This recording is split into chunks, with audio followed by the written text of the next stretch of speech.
এতটুকু শুধু আপনাদের সামনে বলতে চাই, লোকমান হাকিম তার আদরের সন্তানদেরকে ডেকে বলতেছেন, ইয়া বুনাইয়া, হে আমার কলিজার টুকরা সন্তান, হে আমার আব্বাজান। আদর করে সন্তানকে ডেকে যা বলবেন তাই শুনবে। এরপরে লোকমান হাকিম তার সন্তানদেরকে বলতেছেন, লা তুশরিক বিল্লাহ। আমার বর্ষে আমার কলিজার টুকরা সন্তান, আমার হৃদয়ের স্পন্দন, লা তুশরিক বিল্লাহ, আল্লাহর সাথে কখনো কাউকে শরীক করা যাবে না। ইন্না শিরিকা লা যুলমুন আযীম, এই শিরিক হলো সবচেয়ে বড় জুলুম, সবচেয়ে বড় অপরাধ। সন্তানদেরকে বোঝাইতেছেন, একটা ছেলে ডেকে বলে, আব্বা আমার যে অস্ত্রচিত হবে না, আমার যে ইমামতি হবে না, আমার কিছু টাকা দেন, আমি একটু ব্যবসা বাণিজ্য করব। লোকমান হাকিম ডেকে বলে, ছেলে রে, তোমার যে টাকা দেবে এত টাকা আমার কাছে নাই। বলে, আব্বা আমার যে ইমামতি হবে না, অস্ত্রচিত হবে না, আমার টাকা দেন, আমি বিজনেস করব, ব্যবসা বাণিজ্য করব। আপনারা বলেন বাজান, আলেমের বেটা সবাইকে আলেম হয়? আলেমের বেটাও জালেম হয়, ডাক্তারের বেটাও ডাকাত হয়, কথা আবার ডাকাতের বেটাও ডাক্তার হয়, জালেমের বেটাও আলেম হয়, কথা কোন ঠিক কি না? সম্মানিত ভাইয়ের আমার, গভীর মনোযোগ দিয়ে শোনেন। ছেলেটা বড় না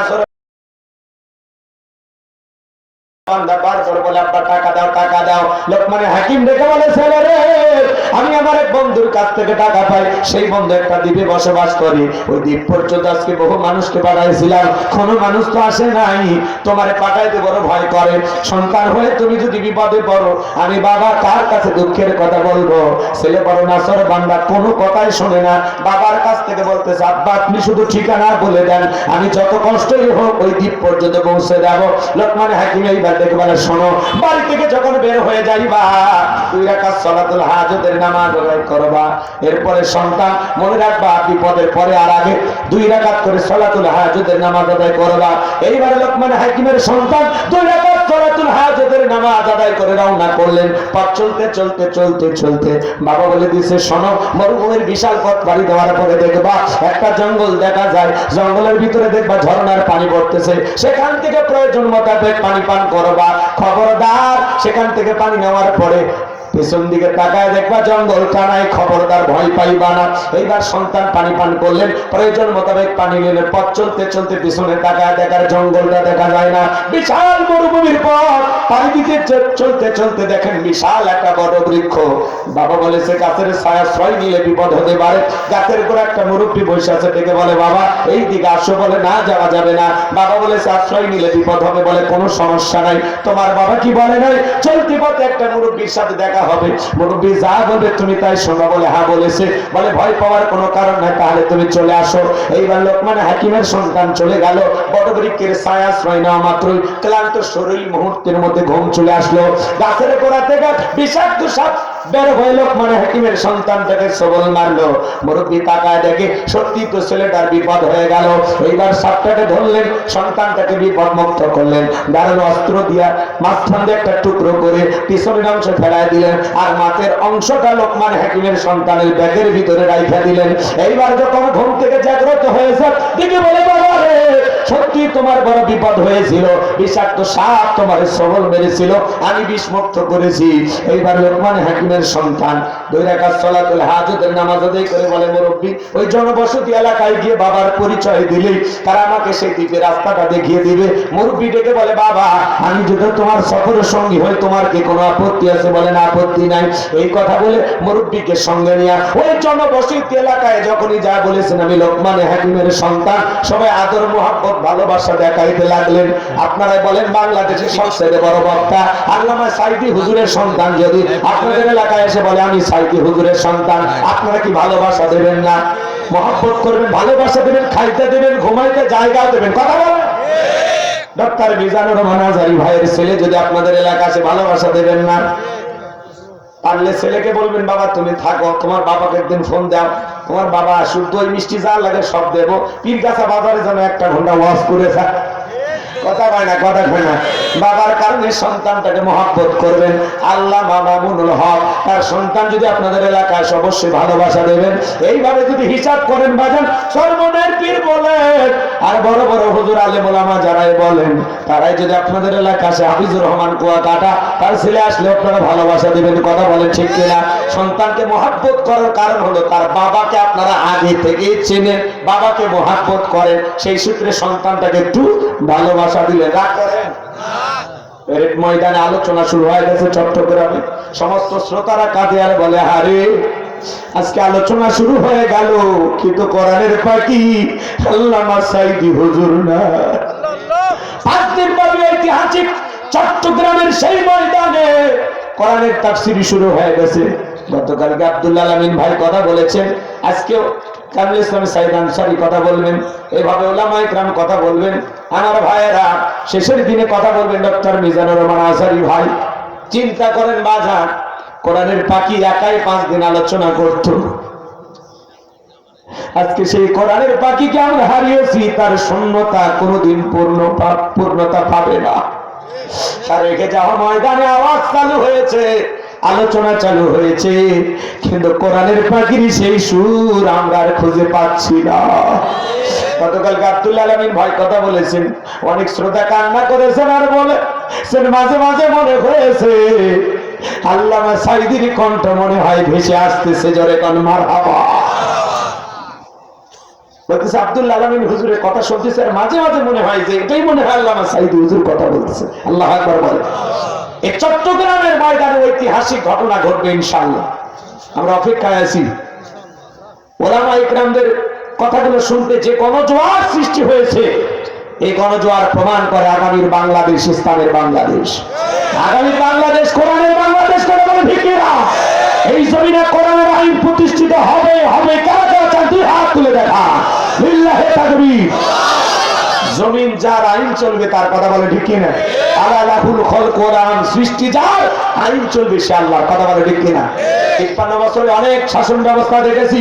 এই 53 বছর প্রত্যেকবার প্রধানমন্ত্রী হয়েছে কোনো না কোনো মুসলমান, কিন্তু ন্যূনতম নামাজের বিলও বাংলার পার্লামেন্টে পাস করেনি, কথা বলে ঠিক কিনা? বড় বড় নেতারা বড় বড় কথা বলতো, হারিয়ে গেছে, পালিয়ে গেছে, ছুড়িয়ে গেছে, আছে কেউ আছে? 16 বছর জগদল পাথরের মতো বাংলাদেশের মানুষের ঘাড় চেপে বসেছিল। আজকে তাই বড় বড় কথা বলতো, পালাবো না, হারাবো না, অনেক কথা বলতো। ওই আছে তারা সব ক্ষমতার চেয়ার ছুঁয়ে ফেলে গেছে। এভাবে চলে যাবেন আমরা ভাবিনি। আমরা বারবার বললাম ম্যাডাম পদত্যাগ করেন। আল্লাহ বলে কিসের পদত্যাগ?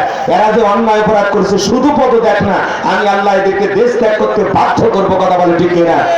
ইন্না বাতাসা রাব্বিকা লাশাদীদ, আল্লাহর পাকড়াও বড় কঠিন। আল্লাহ ধরে না, সেদিন ধরবে মামু বাড়ি দিল্লি গিয়ে পড়বে। কি হইল? 16 বছর কি এমন ভালোবাসা দিলেন যেভাবে পালিয়ে যাওয়া লাগলো?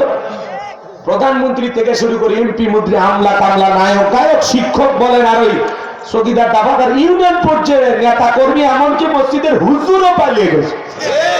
এইরকম পতন পৃথিবীর ইতিহাসে আর কারো ঘটেনি, কথা কন। মাঝে মাঝে কল রেকর্ড ফাঁস হয়, বলে আমি দেশের খুব কাছে এসে চট করে ঢুকবো। আমরাও বলি নিয়ে মানুষ কতদিন বাইরে থাকবেন, আপনি আসেন।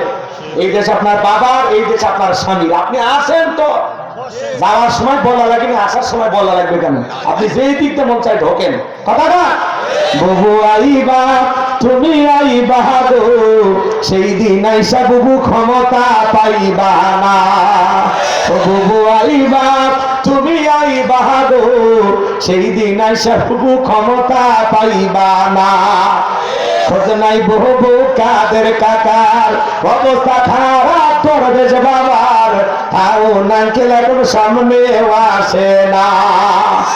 নেতা কর্মী সব জেলের ভিতর, আমি আসি ডরের ওপর, কখন জানি আসে গ্রেপ্তারি পরোয়ানা। বউ আইবা তুমি আইবা গো, সেই দিন আইসা বুবু চিয়ার পাইবা না।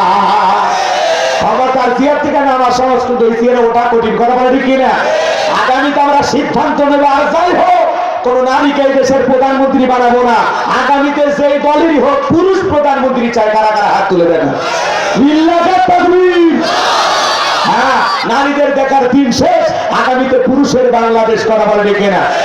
মেয়ে মানুষের রাগ বেশি, জেদ বেশি, দেখেন না স্বামীর সাথে ঝগড়া লেগে হাড়ি পাতিল ভেঙে ফেলে দেয়, স্বামী তুলে আঘাত মারে। আর ওরা যদি একবার শান্তির জায়গা পায় জীবন ছেড়ে দেবে, জায়গা থাকবি না। 16 বছর লাগছে ছাড়তে, আরে 16 বছর আমরা ছিলাম ঘর জামা, কথা বলার সুযোগ ছিল না। আজকে 16 বছরের কাজ আদায় হবে, কথা কম ঠিক না? লিল্লাহি তাকবীর। মাঝে মাঝে একটু নাড়া দেওয়া লাগবে, না হলে ভুলে যাবেন। রাগ করতেছেন মনে হয় আপনারা?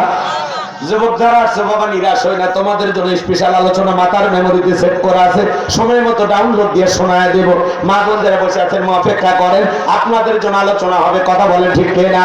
এইবার লোকমান হাকিমের সন্তান যখন বাবার পরিচয় দিলেন, সবাই আদর করতে লাগলেন, ভালোবাসা দিতে লাগলেন, থাকার জায়গা দিলেন, ঘুমানোর ব্যবস্থা করে দিলেন। এইবার সবাই ডেকে বলে, বাবা এক একটা সুন্দরী নিয়ে আছে, আমরা চাই তুমি মেয়েটাকে বিবাহ করো। লোকমান হাকিমের সন্তান এই কথা শোনার পরে বাবার কথা মনে হয়ে গেল। বাবা আগেই বলেছে ওই এলাকায় যাওয়ার পর একটা মেয়ে আছে, খবরদার ওই মেয়েকে বিবাহ করবে না, করলে বিপদ হবে। লোকজন দেখে বলে, বাবা বিয়ে করো আর না করো, পাত্রীটা দেখো। কি দেখো? বিয়ের আগে কি দেখে ভাই? যুবক যারা বিয়ে করেন শোনো, পাত্রী দেখতে যায় যারা দুলে ভাই বন্ধু বান্ধব নিয়ে, এরা হলো অফিস। দুলে ভাই বন্ধু বান্ধব নিয়ে যে পাত্রী দেখতে যাচ্ছ, জায়েজ আছে? জায়েজ আছে? জায়েজ না। পাত্রী দেখতে গেলে শোনো, তোমার মারে নিয়ে যাবে, তোমার বোনকে নিয়ে যাবা, খবরদার খালার ভাবিক নিবা না। খালা চাইবে মেয়ে দেখতে যতই সুন্দর হোক, বলবে হ্যাঁ আমার লাভলি আছে ভালো, তার মানে আমার ঘরে একটা লাভলি আছে, চাচ্ছে যে আমার বোনের বেটা অন্য জায়গায় বিয়ে হবে, কি আমার মেয়েই তো আছে। কথা না, আল্লাহ চাইবে না অন্য জায়গায় বিয়ে হবে, কথা কি বলছে? আর শোনেন শোনেন, আর ভাবিকে নিয়ে গেলে সমস্যা হবে, এটা কি? ভাবি চাইবে যে ভাবির চাইতে বেশি সুন্দরী যেন ওই বাড়িতে না আসে, তাহলে ভাবির কদর আদর যত্ন দামটা কমে যাবে, ভাবির মূল্যায়ন থাকবে না। এই জন্য ভাবি চাইবে না তার চাইতে সুন্দরী কেউ ওই বাড়িতে আসলো। এই জন্য দুই মহিলাকে মাইনাস করে বিয়ে করবে যাবে, আর কারে নিয়ে যাবা? মা আর বোন। মা চাইবে আমার ছেলের জন্য চাঁদের মতো একটা বউ, কথা না? আর বোন চাইবে আমার ভাইয়ের যেন রাজকুমারীর মতো একটা ভাবি হয়। এই দুইটা মানুষের মধ্যে ভেজাল। সামনে চাই আরো কথা আছে, রাগ করো তোমরা। এই লোকমান হাকিমের ছেলে পাত্রী দেখতে গেছে।